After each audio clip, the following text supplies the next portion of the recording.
نحمدہ ونصلی علی رسولہ الکریم اما بعد بسم اللہ الرحمن الرحیم شہر رمضان الذی انزل فیہ القرآن ہدی للناس۔ رمضان المبارک رحمت، برکت، مغفرت کے حصول کا مہینہ ہے۔ یہ مہینہ باقی تمام مہینوں پر فضیلت رکھتا ہے، اور اس کی وجہ یہ ہے کہ یہ قرآن کے نزول کا مہینہ ہے جو انسانوں کے لیے ہدایت ہے، اور اس کتاب الہی سے حقیقی معنوں میں ہدایت ان کو حاصل ہوتی ہے جو تقوی کی صفت سے متصف ہوتے ہیں، جیسے کہ ارشاد ہے کہ ذالک الکتاب لا ریب فیہ ھدی للمتقین، یہ کتاب اللہ کی جانب سے نازل کردہ ہے، اس میں کوئی شک نہیں ہے، اور یہ ہدایت ہے متقیوں کے واسطے۔ یعنی تقوی کی صفت ہوگی تو قرآن سے ہدایت حاصل ہوگی۔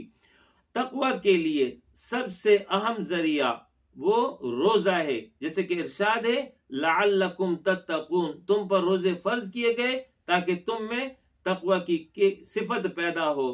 رمضان میں روزہ اور جو دیگر اعمال کیے جاتے ہیں، اس کا مقصد یہی ہے کہ روحانی پاکیزگی حاصل ہو، نفس کو گناہوں سے بچایا جائے، اللہ کے قریب ہوا جائے۔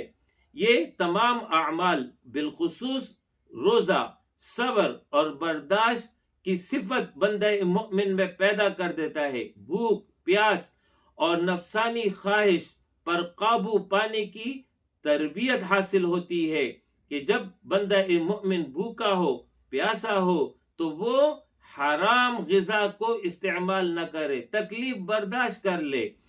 اسی طریقے سے اللہ رب العالمین کی نعمتوں کی قدر اسے حاصل ہوتی ہے جب وہ روزے میں بھوک اور پیاس کا سامنا کرتا ہے، تو اس میں یہ احساس پیدا ہوتا ہے کہ اللہ رب العالمین نے ہمیں اپنی نعمتوں سے نوازا ہے، ورنہ کس قدر تکالیف سے سامنا کرنا پڑتا۔ روزہ انسان میں غریبوں کی مدد کا جذبہ پیدا کرتا ہے۔ روزے میں انسان جب بھوکا اور پیاسا ہوتا ہے تو احساس پیدا ہوتا ہے کہ معاشرے میں کتنے ایسے لوگ ہیں جو مستقل اس کیفیت سے دو چار رہتے ہیں، تو اس کے نتیجے میں وہ صدقہ اور خیرات کی طرف متوجہ ہو جاتا ہے۔ یہ قرآن کا مہینہ ہے، لہذا اس مہینے میں بالخصوص قرآن کے ساتھ تعلق بڑھ جاتا ہے۔ تلاوت قرآن کی صورت میں، پھر نماز تراویح میں قرآن کی سماعت کی صورت میں، رات کو طویل قیام میں قرآن کی تلاوت کی صورت میں، فہم قرآن اور قرآن کی تعلیمی دروس میں شرکت کر کے بندہ مؤمن قرآن سے اپنے تعلق کو بڑھاتا ہے، اور اس کے نتیجے میں اس کا عمل بہتر ہوتا ہے۔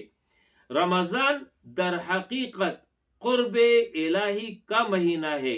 اس میں جو اعمال ہوتے ہیں وہ نماز ہے، روزہ ہے، صدقات ہے، اور نوافل اعمال ہیں، جیسے ذکر ہو گیا، تلاوت ہو گیا، توبہ استغفار ہو گیا۔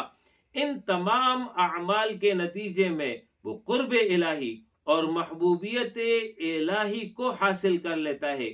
فرائض کے ذریعے وہ قرب الہی اور نوافل کے ذریعے محبوب الہی بن جاتا ہے۔ لہذا یہ مہینہ ہمیں عطا ہوا ہے، ہمیں اس کی قدر کرنا چاہیے اور اس سے بھرپور استفادہ کرنا چاہیے۔ رمضان تقوی، صبر، شکر اور خود احتسابی کی تعلیم اور تربیت دیتا ہے۔ یہ دلوں کی صفائی کی تعلیم دیتا ہے، لوگوں کے ساتھ حسن اخلاق سے پیش آنے کی تعلیم ہمیں دے رہا ہوتا ہے۔ خوش قسمت ہے وہ لوگ جو اس مہینے کو پاتے ہیں اور اس مہینے کا حق ادا کرنے کی سعی اور کوشش کرتے ہیں۔ یقیناً وہ دنیا اور آخرت کی بھلائیاں سمیٹ لیں گے۔ اقول قولی ھذا واستغفر اللہ لی ولکم ولسائر المؤمنین وآخر دعوانا ان الحمد للہ رب العالمین۔